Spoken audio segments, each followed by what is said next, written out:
What's up everyone, welcome back to Rants and Headaches. Thank you so much for watching. And in today's video I'm talking about my unpopular atheist opinions. Specifically, these are opinions that would be unpopular to other atheists, apparently. So I've been an atheist for a while. I've really only been involved in following atheist content for the past 1.5 to 2 years.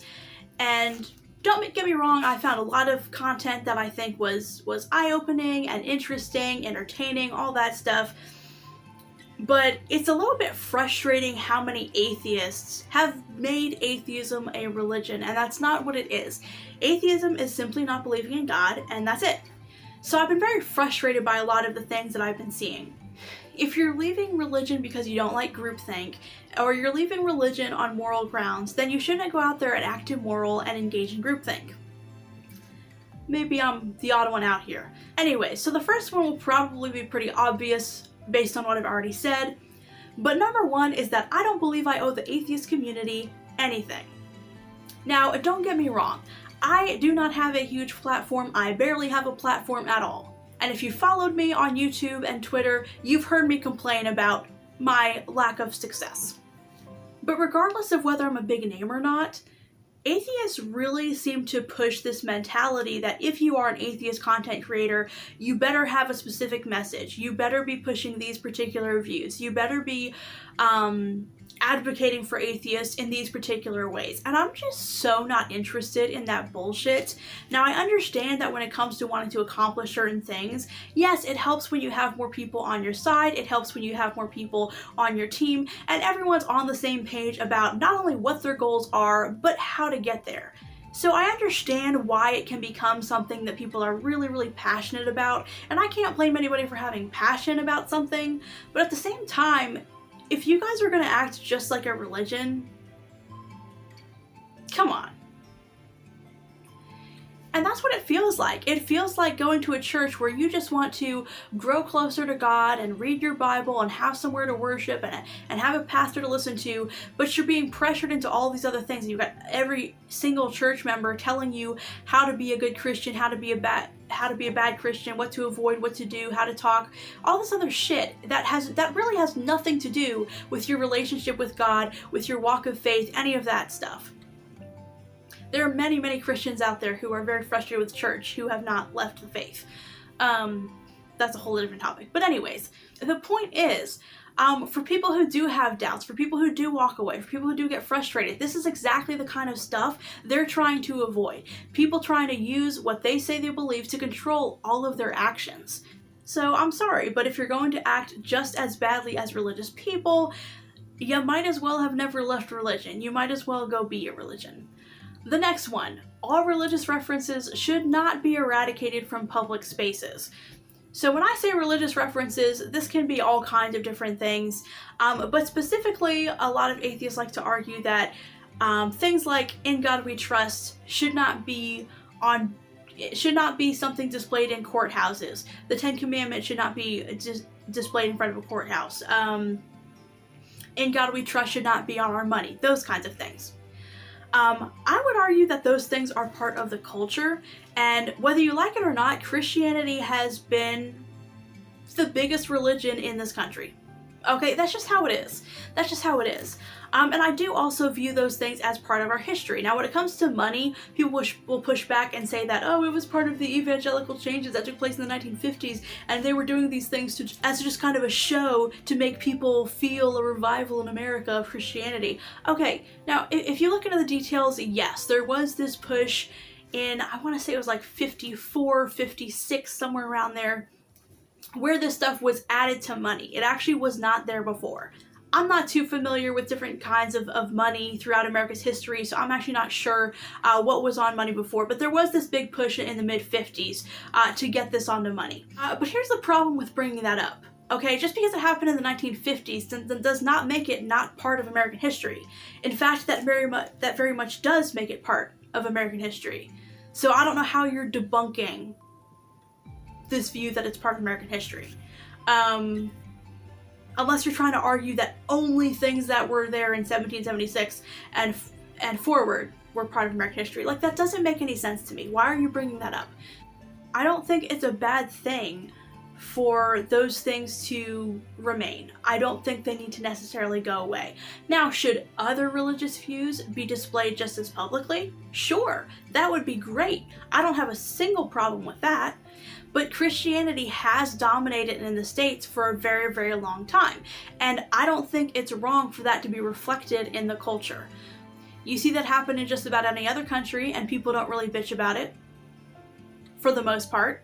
So what makes the United States different that things that take place here, things that are popular here, cannot be part of the culture? I don't understand.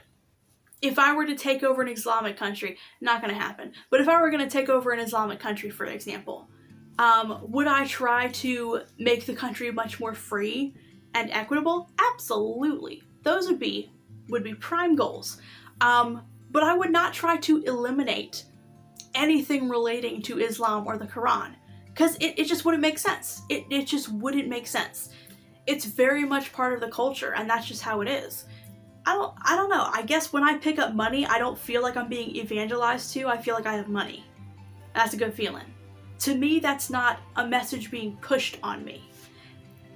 And when people make these arguments that it is something being pushed on them, I feel like, okay, you just don't want to hear or see anything you disagree with, and that's just not realistic. The next one, religious parents are not all abusive.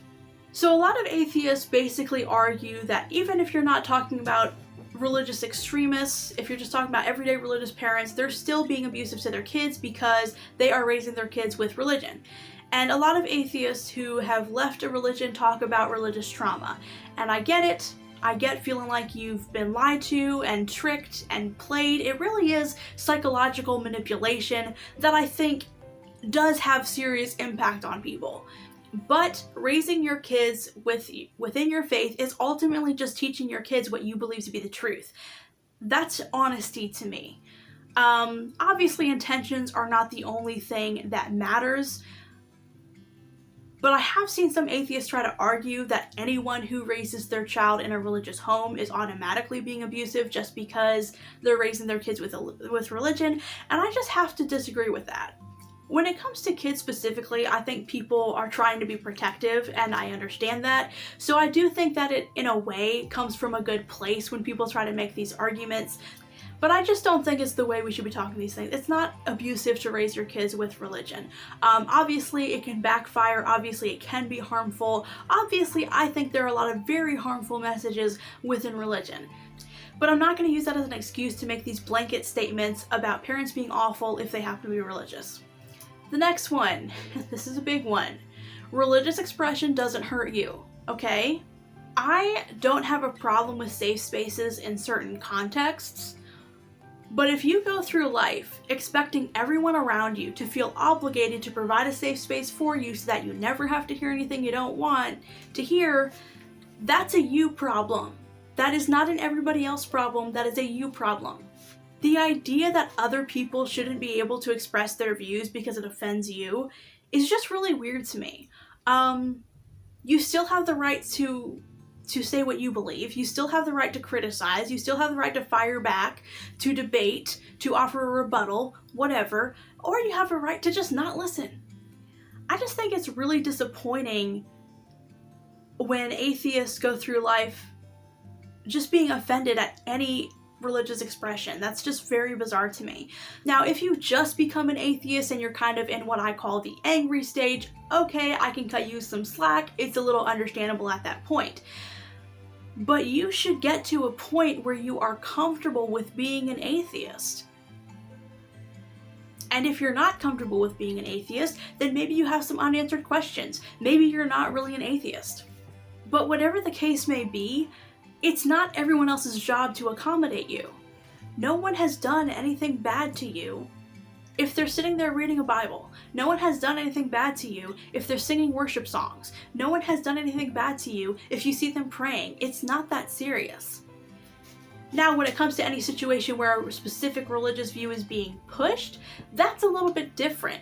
But I find that a lot of atheists are just offended by general religious expression, and that's something you're just gonna have to get over.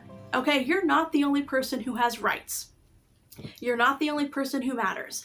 Other people should get to express their views just as much as you should be able to express yours. And the last one, and I cannot stress this enough, atheism is not a religious or a political belief system. And this one especially, wow. When people find out you're an atheist, it amazes me that people want to gatekeep atheism. And if you don't meet certain standards, you're basically not a real atheist to them. Which, like I already clarified, I don't think I owe the atheist community a damn thing.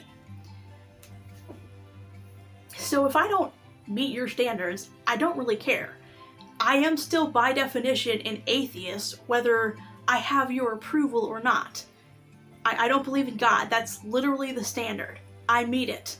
But on top of telling you, you know, basically how harshly you should feel about religious institutions, how much you should hate certain religious leaders, all this other kind of stuff, people also want to tell you what your political view should be because you're an atheist. No. Nope. I hate to disappoint you, but I don't feel oppressed by the patriarchy. And I am not interested in listening to politicians who tell us that the world will end because of climate change in 10 years, but also that we'll be suffering because of climate change in 50 years.